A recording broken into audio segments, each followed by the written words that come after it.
resistência aos antibióticos, porém, parece não ser o único ponto negativo de nosso uso excessivo desses medicamentos. Chris Butler levanta outra preocupação: os efeitos colaterais nocivos. Ele e sua equipe realizaram um grande teste clínico para avaliar os benefícios dos antibióticos no tratamento de pessoas com tosse de início súbito. Descobrimos que tínhamos que tratar 30 pacientes para que um se beneficiasse em termos de evitar um sintoma novo ou pior, mas ao mesmo tempo, para cada 21 pessoas tratadas, uma foi prejudicada.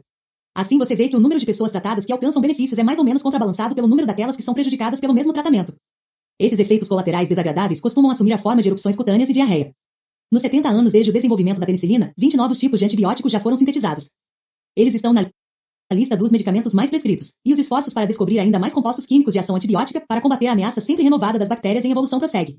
Porém, nosso triunfo sobre nosso maior adversário natural, as bactérias, tem ocorrido à custa dos danos colaterais que os antibióticos vêm causando ao longo do caminho. Pois esses poderosos medicamentos destroem não apenas as bactérias que nos fazem adoecer, mas também aquelas que nos mantêm saudáveis. Os antibióticos não conseguem mirar em uma única cepa de bactéria. Como a maioria é de amplo espectro, mata uma grande variedade de espécies, o que é muito útil para os médicos, pois significa que as pessoas podem receber tratamento para todo tipo de infecções sem que se saiba exatamente qual bactéria está causando o problema. Ser mais preciso significaria ter que fazer uma cultura e identificar o culpado, um processo lento, caro e às vezes impossível. Até os antibióticos mais restritos, de espectro reduzido, não destroem apenas a cepa bacteriana causadora da doença. Quaisquer outras bactérias pertencentes à mesma família sofrerão o mesmo destino. As consequências desse bactericídio em massa são bem mais profundas do que qualquer um previu, inclusive Sir Alexander Fleming. Essas duas desvantagens do uso de antibióticos, resistência e danos colaterais, combinam suas forças em uma doença terrível, a infecção por Clostridium difficile. Essa bactéria, mais conhecida como C. diff, se tornou um grave problema na Inglaterra em 1999, quando matou 500 pessoas, muitas delas após o tratamento com antibióticos. Em 2007, cerca de 4.000 pacientes morreram pelo mesmo motivo. Não é uma forma agradável de morrer. A C. diff vive no intestino, onde produz uma toxina que causa uma diarreia contínua, fedorenta e aquosa. Com ela vem a desidratação, uma terrível dor abdominal e a rápida perda de peso. Ainda que as vítimas da C. diff escapem da insuficiência renal, talvez tenham que sobreviver também ao megacólon tóxico. O megacólon é isso mesmo que a palavra diz. O excesso de gases produzidos no intestino faz o cólon inchar e atingir proporções muito acima de seu tamanho normal. À semelhança da apendicite, o risco é de que estoure, com consequências ainda mais mortais. Com a matéria fecal e todo tipo de bactérias liberadas para dentro do ambiente estéril da cavidade abdominal, as chances de sobrevivência caem drasticamente. A incidência crescente da C. diff e sua taxa de mortalidade resultam em parte da resistência aos antibióticos. Na década de 1990, essa espécie desenvolveu uma cepa nova e perigosa que se tornou cada vez mais comum em hospitais. Além de mais resistente, era mais tóxica. Mas uma causa subjacente coloca nosso uso excessivo de antibióticos sob uma perspectiva assustadora. A C. diff vive no intestino de algumas pessoas, não causando grandes problemas, mas tampouco trazendo benefícios. No entanto, ela se torna nociva quando tem a menor oportunidade, que fica a cargo dos antibióticos. Normalmente, quando a flora intestinal está saudável e em equilíbrio, a C. diff é mantida sob controle, ficando restrita a pequenos bolsões onde não pode causar nenhum dano. Com o uso de antibióticos, porém, sobretudo de amplo espectro, a microbiota normal é perturbada, e essa espécie consegue se estabelecer. Se os antibióticos são capazes de permitir o florescimento da C. diff, a pergunta é: será que a ingestão de antibióticos muda a composição de nossa microbiota? E se muda, quanto tempo esse efeito dura? A maioria das pessoas terá experimentado o inchaço e a diarreia decorrentes de um tratamento com antibióticos. Trata-se do dano colateral mais comum do uso desses medicamentos, a perturbação da microbiota, a desbiose. Em geral, esses sintomas desaparecem alguns dias depois do fim do tratamento. Mas como ficam os micróbios sobreviventes? Será que eles recuperam seu equilíbrio normal? Uma equipe de pesquisadores na Suécia fez essa mesma pergunta em 2007. Estavam particularmente interessados no que acontece com as espécies do gênero Bacteroides, que são especializadas em digerir os carboidratos vegetais. Como vimos no capítulo 2, tem grande impacto sobre o metabolismo humano. Os pesquisadores dividiram alguns voluntários saudáveis em dois grupos, dando à metade deles o antibiótico clindamicina por 7 dias e deixando a outra metade sem nenhum tratamento.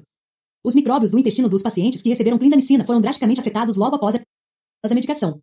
A diversidade das bacteroides em particular caiu muito. A microbiota dos dois grupos foi avaliada em intervalos de poucos meses, mas, ao final do estudo, as populações de bacteroides do grupo da clindamicina ainda não haviam retornado à sua composição original. O tratamento havia acabado 2 anos antes. A ingestão de ciprofloxacina, um antibiótico de amplo espectro que pode ser usado para tratar infecções do trato urinário e sinusite, durante apenas 5 dias tem um efeito semelhante. Ele tem um impacto profundo e rápido sobre a microbiota, alterando a composição da flora intestinal em apenas 3 dias. A diversidade bacteriana cai e o tamanho de cerca de 1/3 das populações presentes muda com o tratamento. Essa mudança persiste por semanas, e algumas espécies jamais se recuperam. As consequências do uso de antibióticos em crianças pequenas podem ser ainda mais drásticas. Num estudo para avaliar as mudanças na microbiota de crianças ao longo do tempo, um tratamento com antibióticos deixou um bebê com tão poucas bactérias que os pesquisadores sequer conseguiram detectar qualquer DNA. Esse impacto de longo prazo na flora intestinal tem sido observado em ao menos meia dúzia de nossos antibióticos mais comuns, cada um apresentando um efeito diferente. Mesmo o tratamento mais curto e a menor dose podem ter consequências que em muito superam o problema original. Talvez isso não deva ser tão ruim, afinal, uma mudança não necessariamente é para pior.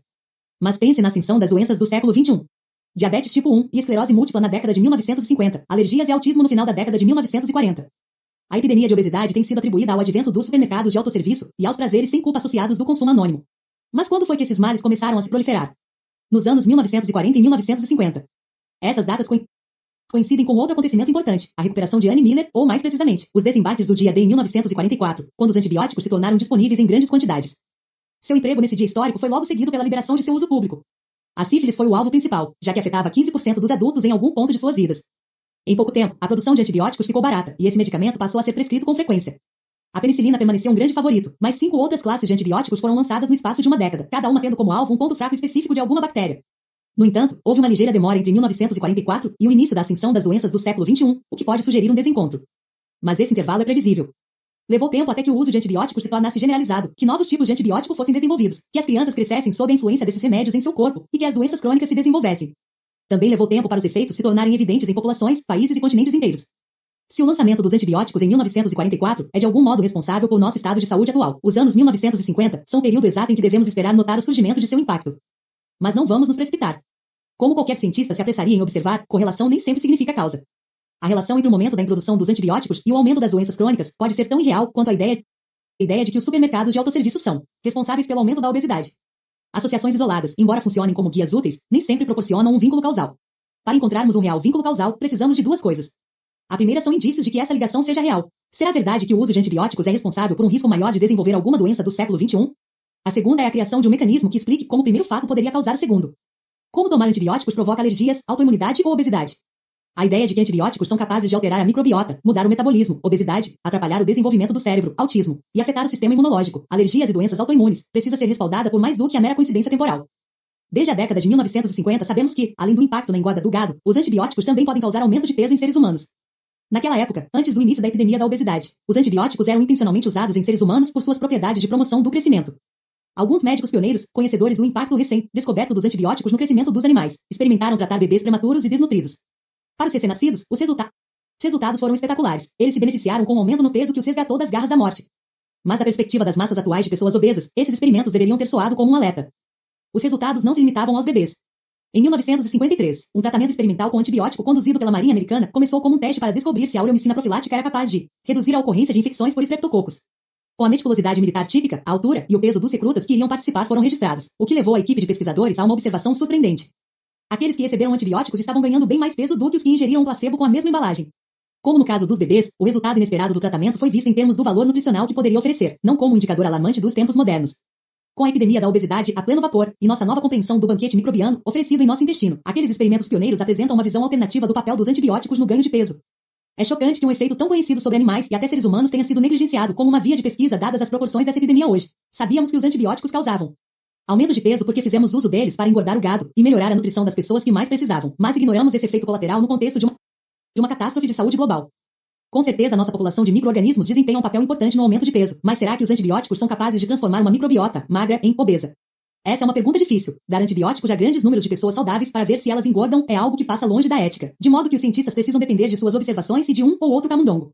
No entanto, alguns pesquisadores em Marselha, na França, reconheceram a oportunidade de testar a teoria de que os antibióticos estão engordando as pessoas, usando adultos que vinham sofrendo de uma perigosa infecção nas válvulas cardíacas.